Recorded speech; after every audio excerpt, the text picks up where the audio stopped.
Oui, bonjour à vous. On sent que vous êtes de véritables journalistes d'investigation et vous savez fouiner. Vous êtes venu jusqu'à me trouver dans ce lieu où je viens prendre mon petit café.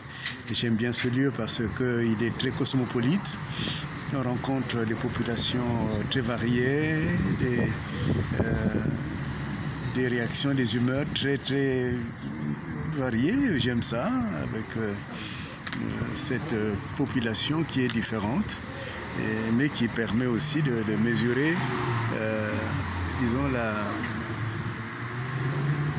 la température de ma ville et de la société dans laquelle je viens quelquefois prendre donc un peu de repos les samedis. Alors, de quoi vous voulez qu'on parle? Vous m'avez suggéré de dire pourquoi est-ce que je ne parle plus aussi longtemps qu'avant. Ben, tout simplement parce qu'il y a un temps pour parler et un temps maintenant pour construire véritablement la stratégie, non seulement de la fin de ce pouvoir qui n'a duré que trop longtemps, mais également pour que nous créions ce que nous avons appelé rappelez-vous, quand je parlais de l'UDDA Renouveau, je disais qu'il faut travailler sur des projets qui créent la prospérité. Donc nous travaillons là-dessus. J'invite les personnes qui ont envie maintenant de passer à la phase pratique, que l'on puisse entrer dans une structure un peu comme un lieu d'échange, d'approfondissement que nous appelons Yekola. C'est-à-dire que vous vous inscrivez pour ceux qui veulent venir là, avec le projet que vous avez, avec ce que vous êtes et vous faites.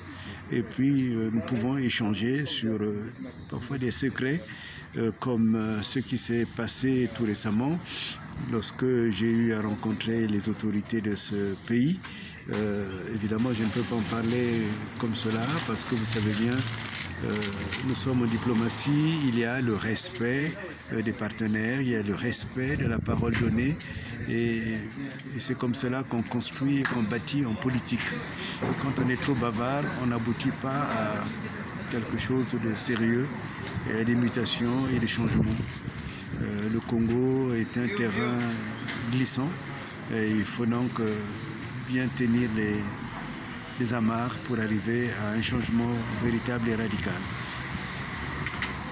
Mais toutefois, nous avons pensé que les samedis, nous aurons toujours notre temps d'échange et nous aurons également le temps d'approfondissement et d'études les dimanches. Donc demain, nous nous reverrons.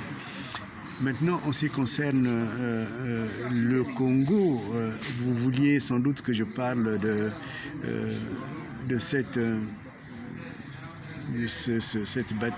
bagarre, comme on dit couramment, entre deux ministres de Colinet qui se sont battus, semble-t-il, dans le bureau de Nziba.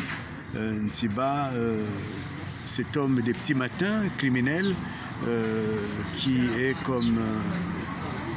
ressemble comme deux gouttes d'eau à Sassou, parce que pour peut-être les plus jeunes, ils ne savent pas, mais vous savez, beaucoup de personnes ont été tuées au petit matin et Nziba, Florent, faisait partie de ce groupe-là. Donc, et puis je suis aussi très étonné que les arbitrages d'un gouvernement se fassent chez Nziba. Et alors, quel est le rôle de Colinet, Makosso? C'est lui qui doit arbitrer les fonctions, les missions que l'on confie à chaque ministre. Donc on est toujours dans cette cour du roi Péto que le fonctionnement du Congo, il faut qu'un jour on arrive à travailler intelligemment. D'autre part, j'ai eu le fameux effet d'annonce de Boukadia qui, en apprenant que Sassou est malade, qui nous refile encore sa conférence internationale, il faudrait qu'on arrête un peu. Il y a du sérieux, nous sommes dans une situation très sérieuse. Qu'est-ce qu'on fera à cette conférence internationale? Pourquoi? Pour quelles raisons? Il faut changer simplement la logique du fonctionnement de ce gouvernement. C'est-à-dire que repasser par les élections de telle façon qu'on puisse avoir un gouvernement qui puisse avoir toute sa légitimité et un chef d'État qui pourra donner un projet de société à notre Congo. Je crois qu'il faut arrêter tout ce bavardage politique qui ne nous a conduit jusque-là que dans des situations de désastre. Il est clair que la source de cette information, de la maladie de Sassou, est une source sérieuse. Jean-Paul Telga, à qui j'ai donné beaucoup d'interviews dans son journal Afrique Éducation, est un homme très sérieux, surtout sur la question congolaise. Je crois que c'est le seul journaliste qui a eu un itinéraire très précis, très clair. Et pour cela, d'ailleurs, je lui en suis reconnaissant. Oui, Sassou est malade. Il fallait bien à un moment ou à un autre, qu'il comprenne que cette vie-là ne peut pas durer. La vie a un temps. Et à un moment, peut-être il faudrait faire le point. Et ce point, est-ce qu'il a fait? Ça, c'est à lui de voir. Maintenant, l'autre sujet qui est un sujet très important, c'est les activistes qui ont été relâchés. Je salue ces activistes, je salue le docteur Ibaka Zabana, Alexandre. J'ai été très très inquiet quand on m'a dit qu'il est passé au Sécurex, où le docteur Kolela a perdu sa vie. J'espère que ce n'est pas pour l'empoisonner qu'on l'a amené là-bas. Mais en tout cas, j'avais déjà parlé du jeune Dongui. Je suis content qu'il ait tenu. Ce n'est pas facile. Il faudrait qu'il continue à avoir un charisme qui puisse permettre cette sorte d'insurrection dont on a besoin face à un pouvoir aveugle et, je dirais, sourd. Le pouvoir congolais, des jeunes comme cela, je les salue. Dongui, bon courage. En tout cas, nous sommes là, disponibles pour discuter, échanger avec vous. Quant à la justice, bien entendu que c'est l'arrêt du 13 juillet du président de la Chambre d'accusation est un arrêt très raisonnable. Mais est-ce que fallait-il en arriver là?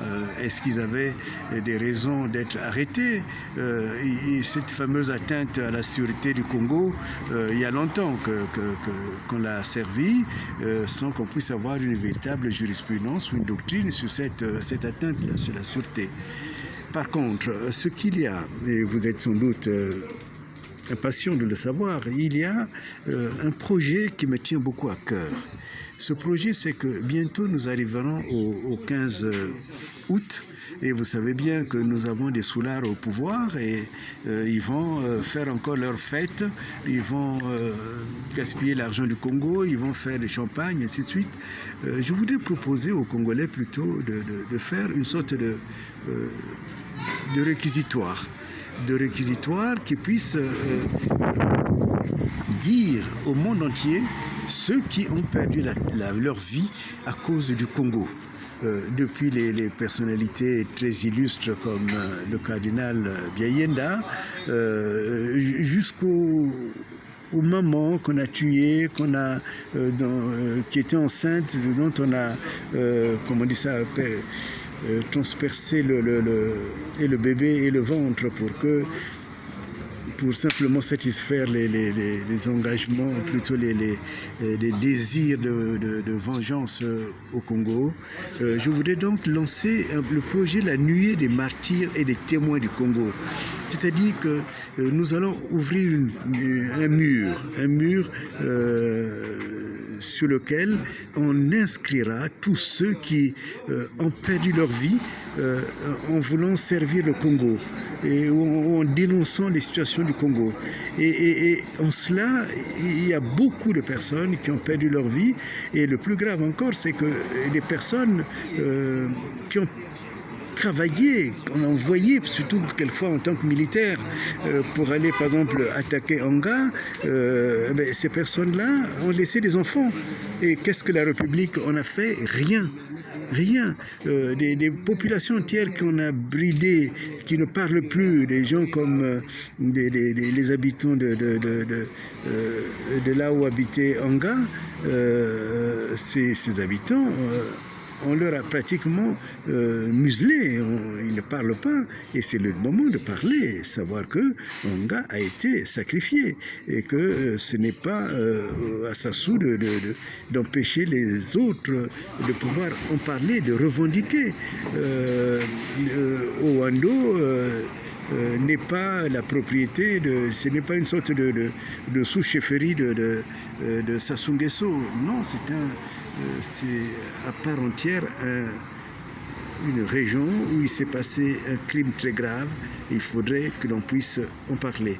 Et donc, ce projet, la nuée des martyrs et des témoins du Congo, je voudrais que les équipes le mettent en place, que ce mur existe. Et si vraiment ça fonctionne bien, ce serait bien de dire telle personne, Amfouilou, telle personne, Ikonongo, telle personne dans telle place a été sacrifiée. Et on n'a jamais parlé de lui. Et qu'on décrive un peu les circonstances, qu'on dise son nom, son prénom. Et ce mur sera, quand nous prendrons le pouvoir, édifié en véritable mur, non pas un mur uniquement pour satisfaire des vengeances, mais c'est pour commencer à écrire véritablement l'histoire du Congo. Parce que l'histoire du Congo, elle n'est pas écrite. Et il faut qu'on l'écrive. Et il faudrait aussi qu'on puisse situer la criminalité congolaise et dire à quel point elle a été et elle continue à être dangereuse. Voilà. Et donc, je voudrais que cela commence maintenant jusqu'au 15 août 2021. Et nous demanderons aux éditions que nous avons de pouvoir les publier. Et ce sera un livre, vous verrez, qui aura un impact important pour le présent, pour le futur et aussi pour la communauté internationale. Merci. Alors, donc, je vous souhaite pour vous qui êtes venus jusque-là une bonne journée et je souhaite aussi pour le Congo, donc, un temps de reprise, d'activité et d'espérance. Je ne dis pas après la mort de Sassou, mais sans Sassou.